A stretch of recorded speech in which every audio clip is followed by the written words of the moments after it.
In anticipation of August 17th and the NAR settlement changes taking place, I've been asked to prepare and share some training, a video on what to expect, not from the legal viewpoint or standpoint, but from a practitioner, from a real estate agent and broker. So that's what we are going to do in this video. I must begin by saying, if you are an agent, always speak to your broker or your legal counsel first to ensure that you're operating inside the guidelines of the new settlement changes and your state and local association or MLS guidelines. That's vitally important. So the first thing that we must address is this August 17th date. What does that mean? Well, that's the deadline for having these settlement changes take effect. Many associations and MLSs across the country have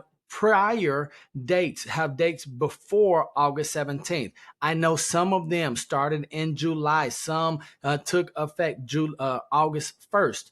Others are taking effect on August 6th or 13th. So you want to make sure that you know when your association or MLS, those effects, those changes are taking effect. We know for a fact that it cannot and will not be after August 17th. So be sure that you are aware and that you know when your deadline for being in compliance is. And here's what we also know. We know that most associations and MLSs are not offering or not issuing warnings for the first offense. Typically, we're saying that that first offense is going to be a fine, and that fine could be substantial. So you're going to want to make sure that you're up on those. Now we're going to jump into some of the NAR settlement changes, what that means to you as a practitioner. We'll offer some potential best practices or processes and strategies to follow, and then you can have a conversation with your broker, office manager, team leader,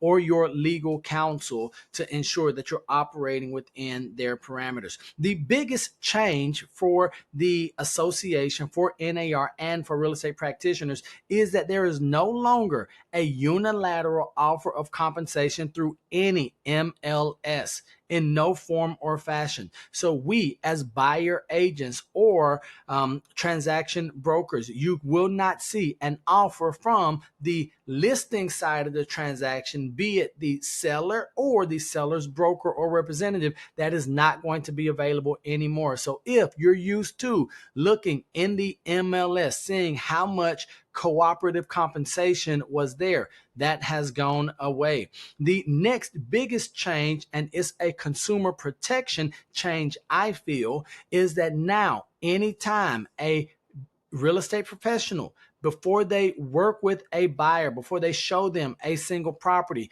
they must enter into a written agreement. Now, many of you have been using buyer brokerage agreements for decades. I'm one of you. For my entire almost 2-decade career, the buyer brokerage agreement process has been the norm for me. That has not always been the case, but starting at the latest August 17th, buyer brokerage agreements in writing are going to be required by all professionals before they show or tour with a buyer, customer, client, or prospect. So that's very important. Now, there are a number of ways that this can be done. NAR and the guideline that is set forth is available at facts.realtor, FACTS.realtor. I encourage you to go there and check it out to get an understanding of the full 109-page settlement, but also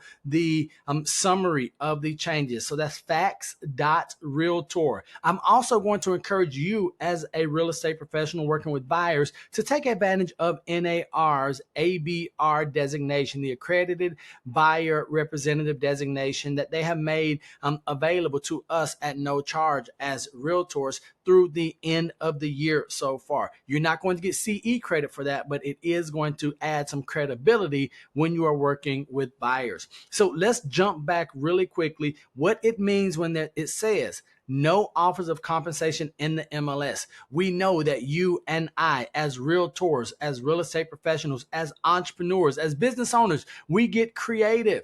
Maybe they say no offers in the MLS. We know that the MLSs and the associations are removing the compensation tabs and fields in the MLS. Well, what if I put in broker remarks a percentage? Nowhere in the MLS you're going to get fined. Neal, what if I have it as an attachment on a PDF document with the amount of compensation? You're going to get fined and you're going to be in violation. Neal, what if I have 2.5 bananas sitting on the counter, pointing at those in one of the photos? You're going to get fined. And then also, one of the things we want to be aware of, or that we want to make you aware of, is that the MLS, from our understanding, we cannot have in that website or that URL field a link to any compensation information. So don't think that you're going to outsmart the associations or the MLSs and have a link somewhere in the MLS that links to compensation, conversation, dialogue, or communication. You don't want to have any mention of compensation anywhere in the MLS. So that's going to be important to you. I do want to clarify that according to the settlement guidelines, while we cannot have any mention of compensation for the professional in the MLS, buyer concessions can be mentioned and referenced in the MLS. So just to be clear, agent compensation and buyer concessions are not the same thing. If you have questions, I'm going to encourage you to speak to your broker, office manager, team leader, speak to your coach or a knowledgeable colleague, maybe even your legal rep, to get clarification on compensation in the MLS and buyer concessions in the MLS, because one is allowed concession, one is not. That's going to be the compensation piece. So we're going to look at a few of the forms that are going to be required going forward so that we can navigate this thing called real estate. Now, when I say some of the forms, I am here in Florida, so I'm going to be using the Florida forms. Your state, your association, your brokerage probably already has forms that are compliant with the NAR settlement changes. So just be sure to go in, ask those questions, get familiar with those forms before your implementation deadline for whatever MLS or association, or at the latest, August 17th. So we know that every buyer and every agent must have a written agreement before they can go out and show those properties. So some of the forms of written agreement are going to be maybe a pre-touring form, a showing agreement, or a buyer brokerage agreement. Any of those will satisfy the requirement based on the settlement if they have specific verbiage. One of the questions that I am asked often as I'm working with client associations or brokerages is, Neal, can our legal representation, can our legal representative, can our attorneys draft their own or our own broker specific forms? Yes, they do, as long as they meet all of those requirements. So here I am going to share right now some of the forms that we might use. This very first one is the pre-touring agreement. Now, every form that we're going to look at has pros and cons. We're not here to discuss whether you like it or not. We are simply here to talk about how we can use them, how to remain compliant, and what are some of the situations in which this might be advantageous for us. So a pre-property touring agreement, you'll see that this is between the brokerage or the broker and the consumer. So you're, regardless of the name of the agreement or document that you're going to see, many times now you're going to see the word consumer instead of buyer. So even on the buyer brokerage agreement, you might see the term consumer versus buyer. So just be aware of that and understand that it's just, we're going to say semantics, okay?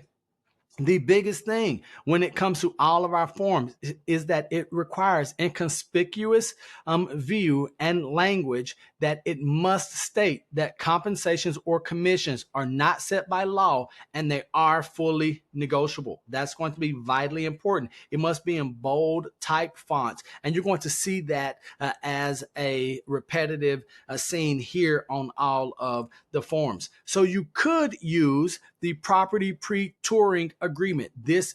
We have this in the state of Florida. Maybe your brokerage or your state does not. Maybe your MLS or association does not. Ask those that are in leadership and they will give you some guidance. And then what's important, it outlines how you, as someone working with the buying consumer, how you're going to be compensated. It must have conspicuous language and a clear amount, either a flat fee of compensation or a percentage of the sales price plus whatever amount that might be, as you can see here. Now, this is where I must make it vitally clear to you that at no point can you, as a specialist, as a professional, a buyer's agent working with the buyer, can you receive any more compensation than what's listed on one of your agreements? So whether it is the property pre-touring agreement, the showing agreement, or the buyer brokerage agreement, whatever is in your compensation section, that is the max that you can receive, even if the listing side or the seller is offering more compensation to you to represent or to bring a buyer. Now, there is a way to work around this or to modify, but it is important for you to be aware. So if nothing more, you see the basic level that we have is this property pre-touring agreement. And you'll see here, it does say that there might be a time the buyer's agent or broker might ask them, the buyer, the consumer, to sign a separate agreement. Why? Because you'll notice that on this pre-touring agreement, there are no broker responsibilities and there are no buyer responsibilities. So this does not have as many protections as the other versions of the form, such as the showing agreement, exclusive buyer broker agreement as transaction broker, single agent with consent to transition to transaction broker, or no brokerage relationship. I know that's a lot. If you have any questions, leave it in the comment section or speak to someone in your office or in leadership. And I'm sure that depending upon what your state requires, they'll be happy to assist you with that. You will see here, once again, repetitive language.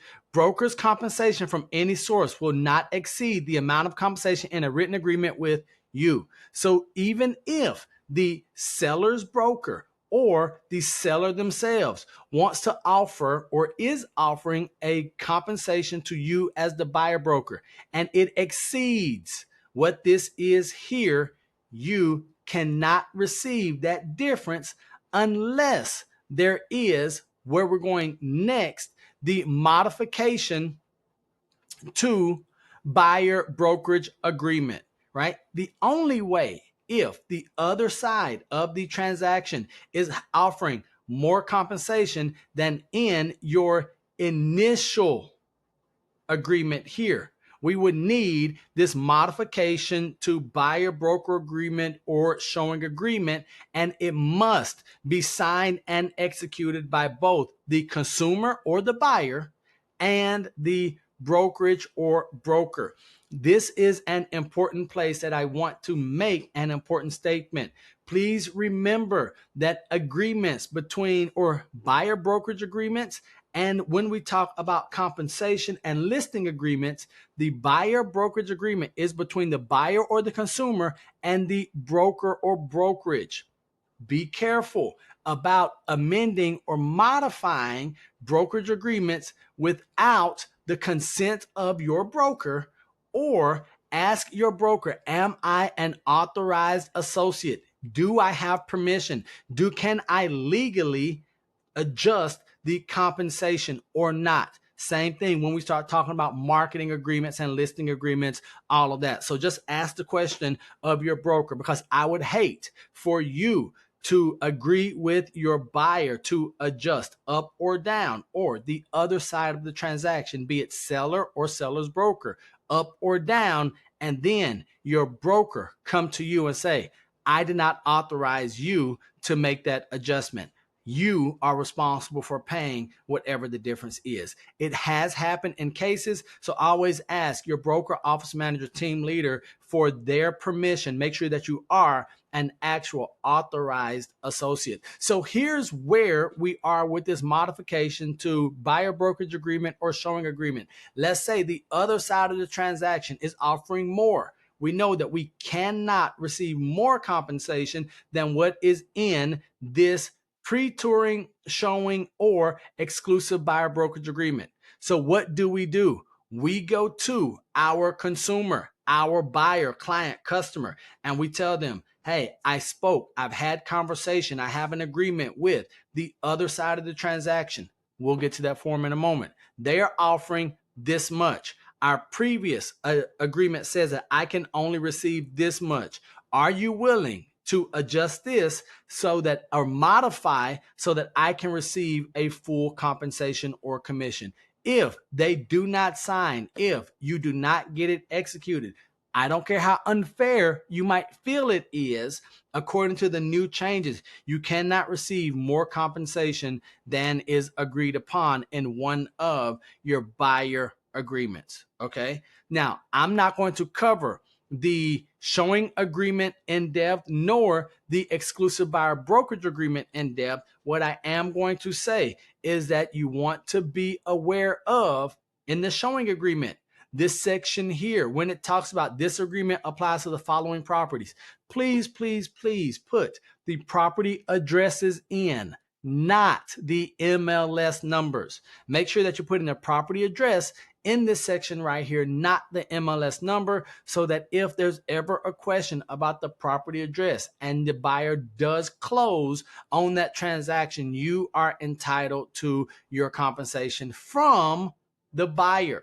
I do want to reiterate that the agreements we're talking about now, property pre-touring, showing, and the exclusive buyer brokerage agreement, is the protection of your compensation with your buyer, your consumer client.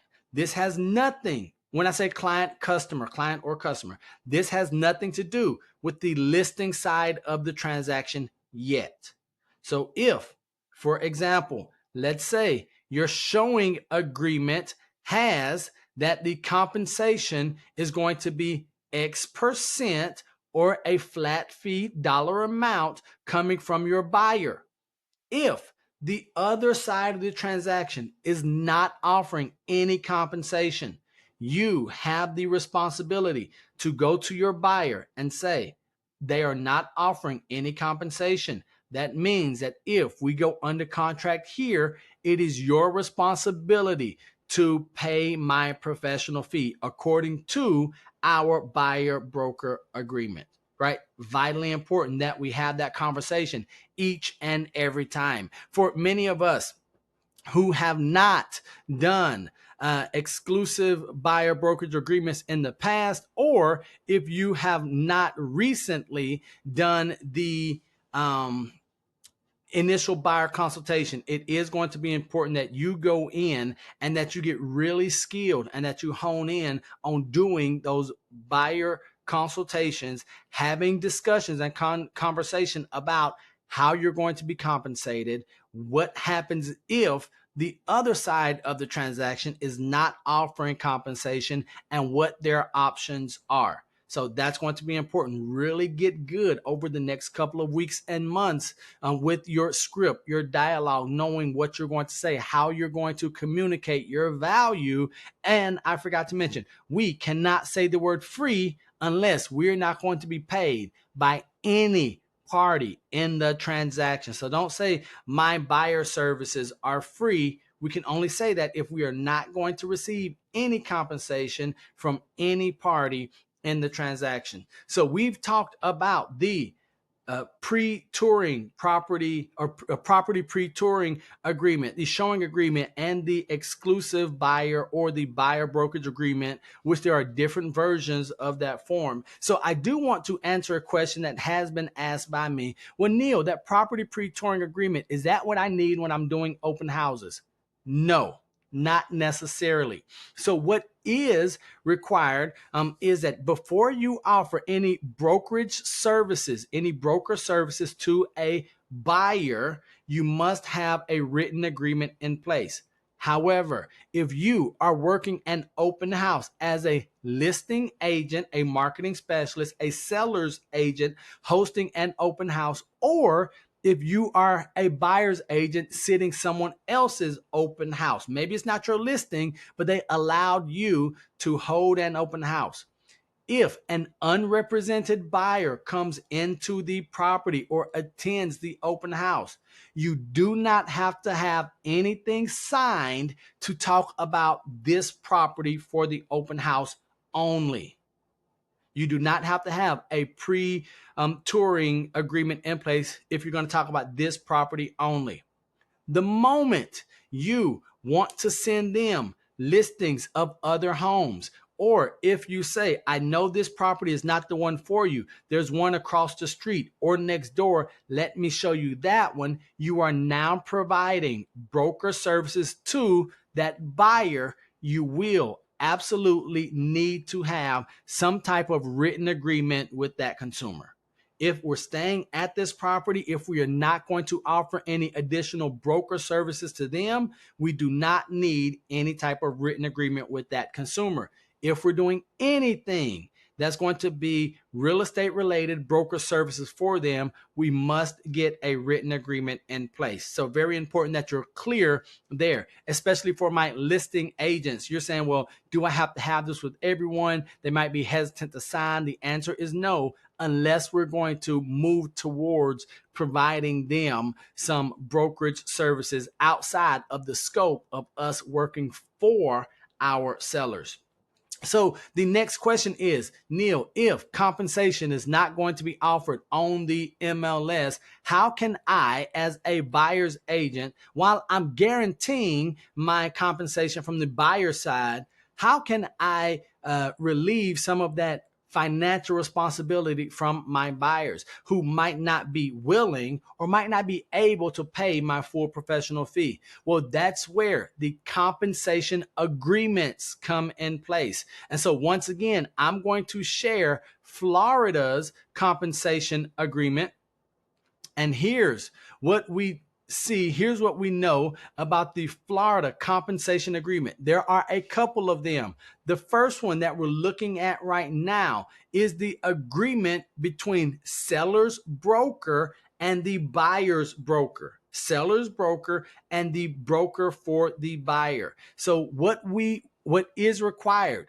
Brokerage name for seller, brokerage name for the buyer, property address, and then it's up to you. It's optional if you want to include the buyer's name. What is important is how long is this offer of compensation to the other party, to the buyer's agent or buyer's brokerage, how long is this option going to be open for? If left blank in Florida, it's 30 days. Your state, your office might have a different agreement. So get schooled and get intimately aware and knowledgeable about your forms prior to your implementation date. The big one that we want to look at is right here. So the MLS unilateral offer of compensation is off the table. That is done away with. Now, the only guarantee of compensation is going to be our buyer agreement in whatever form that is, and the compensation agreement between listing broker, buying broker, or seller and buyer's broker.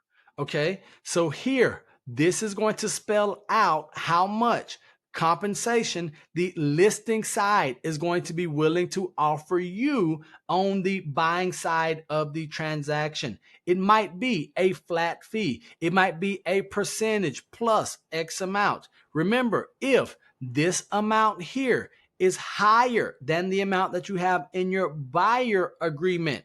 You cannot receive anything above what your buyers are going to be compensating you than in that agreement. Okay. So if this one has a whole lot and your agreement with the buyer has a whole little, that means that that gap is not going to go to you unless you do what? Have that modification of buyer brokerage or showing agreement. So make sure as we get ready for those implementation dates to come, think about your process. What is going to be your buyer fee? What are you going to put in on your compensation agreements? What happens if the buyer fee is lower and the compensation is higher? What happens if the converse is true? What happens if the buy or the fee that your buyer agrees is here and the compensation that the seller's broker or the seller is offering here? Are you going to ask your buyer to cover that difference? Or are you going to do a modification and modify that amount down to whatever this is here? Only your broker, you, office manager, team leader can make that decision. But these are the conversations that we are having right now. And then we can see right here that we cannot use this form as an offer of compensation in the MLS. Do not put a link to this form in the MLS. Can we have compensations on third-party brokerage sites? Absolutely. Can we have it linked anywhere in the MLS? That answer is no. So once we have this brokerage agreement signed, you decide with your office manager, team leader, broker, their position on arbitration. Many brokers, if you're part of an MLS, you have a requirement to mediate and to arbitrate and then go that route. But this is for those outside conversations. Okay. So once again, we can see that brokers' commissions are not set by law and are fully negotiable. Now, I do want to mention that as we say that the broker compensations, commissions are fully negotiable, here's what we must remember: that the negotiations, that the compensations, commissions typically cannot interfere with an offer or a contract between seller and buyer. Okay. Buyer concessions are available or are allowed in the MLS. We cannot, transaction broker, single agent, we cannot allow compensation discussions to interfere with a contract, presenting contract. That's why these agreements must be in writing, preferably prior to execution of a contract. Okay, so whether that's going to be on the buying side, maybe on the buying side, you're going to have that in place, right? I mean, of course, we have to have it before we show property, but if there's going to be a modification of the compensation for the buyer brokerage or the showing agreement, that might happen prior to the offer or execution of a contract. On the listing side, that is probably definitely going to happen prior to what? The execution of an offer. And then finally, we're going to take a quick look at the listing agreements. Now, these listing agreements, there are changes. There's new verbiage that is required to be in listing agreements nationwide. Once again, your brokerage, your association might have a different listing agreement, but there are some things that are going to be required in all of the listing agreements. We can see here, basic information has not changed.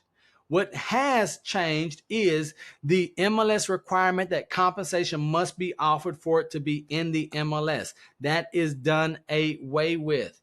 The next thing is when it comes to the compensation, most listing agreements or marketing agreements have now separated the compensation for the seller's broker and the cooperating or buyer's broker, right? Very important for us to be aware of this section here.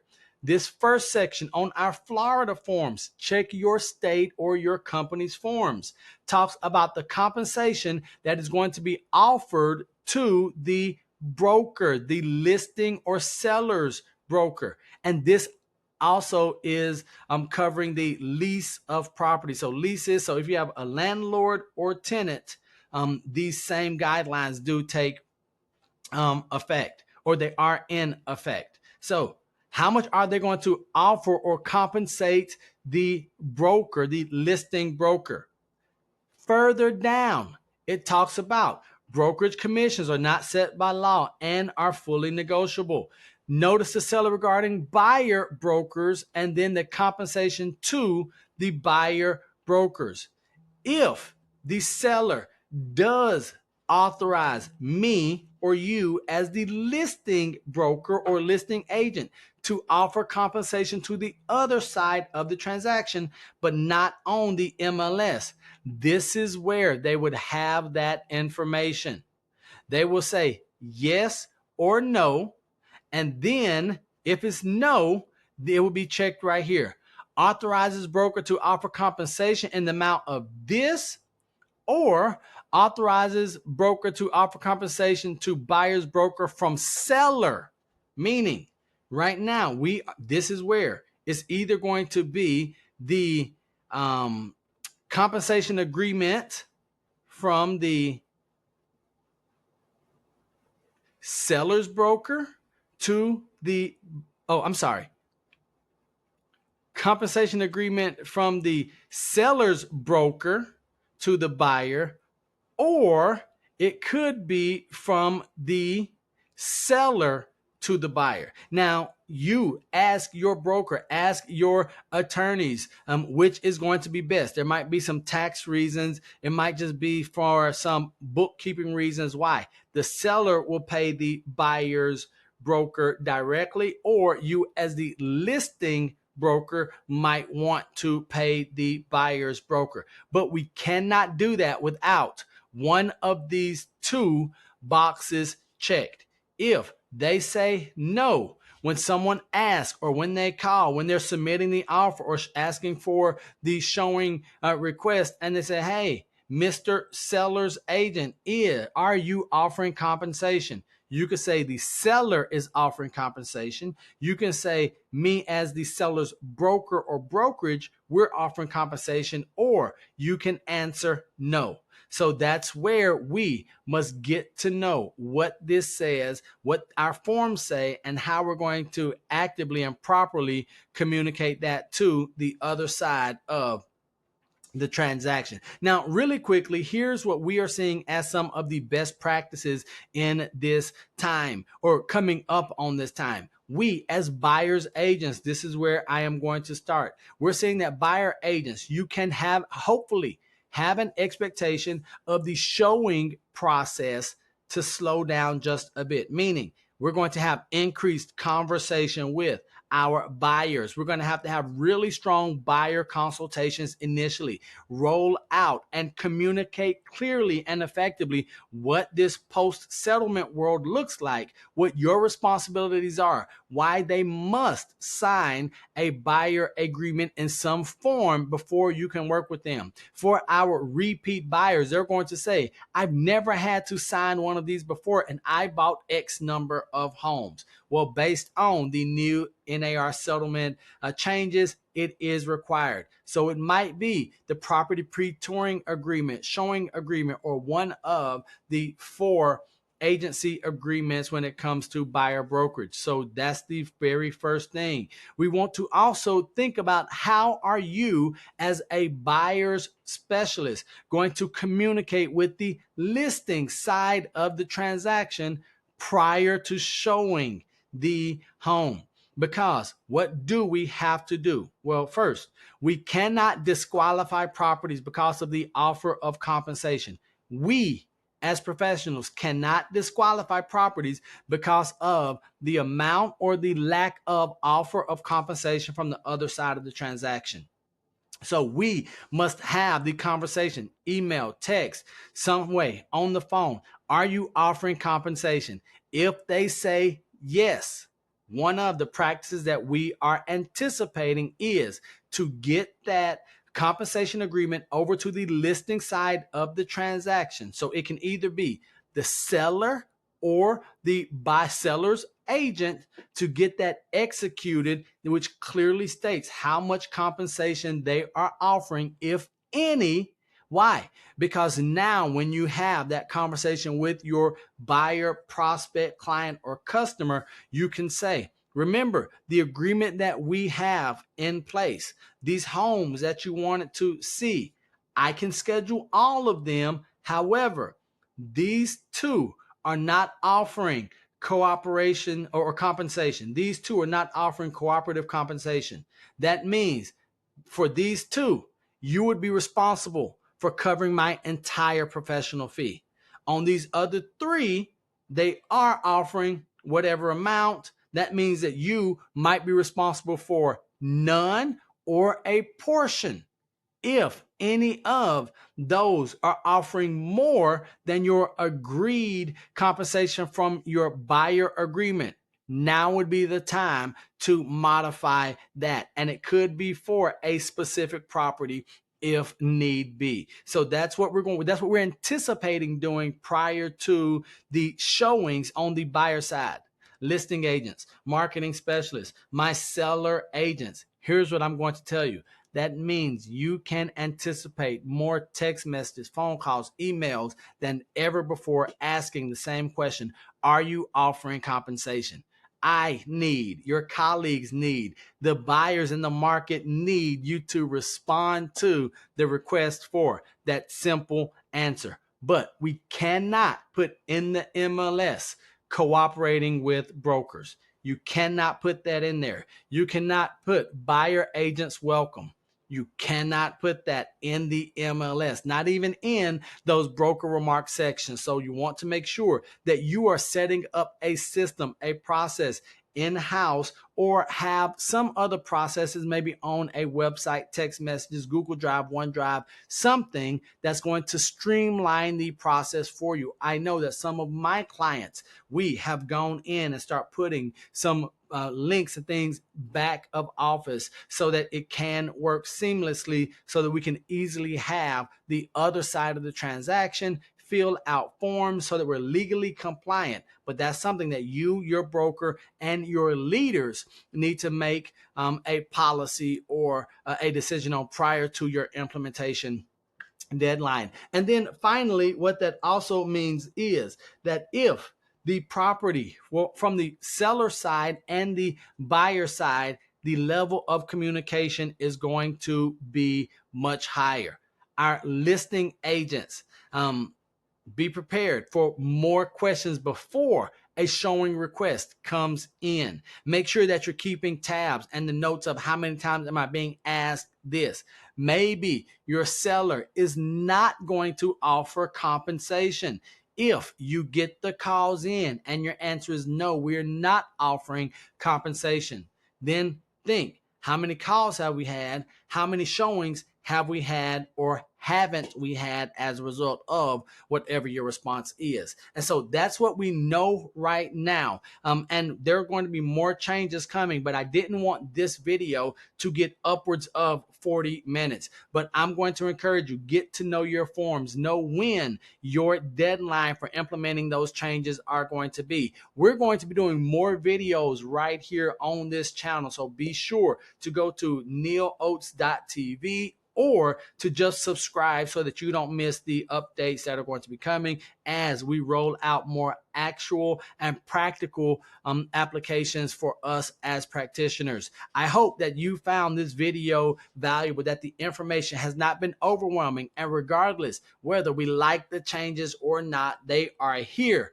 knocking on our door. I believe that if you've watched this video, you have what it takes, or you will have what it takes by the appropriate time to do everything you need to get everything you want out of this industry and out of life. I would love to know what you thought about this video. Leave it in the comment sections. If there's something that you would like to see further explained, not from a legal standpoint, but from a 2-decade practitioner in this thing as an agent and as a broker, trainer, coach, I would love to know that. Leave that in the comment section as well. Most importantly, if there's someone that you know that would benefit from this information, be sure to share this link with them. Get them over here so that they can get some answers or ask some questions for themselves. Be sure to subscribe. Most importantly, I want to thank you for hanging out here with me for this 39 minutes. And I must remind you that I love you, God loves you, and there's nothing you can do about it. And until the next time I see you or you see me, don't be average, be world renowned. Peace.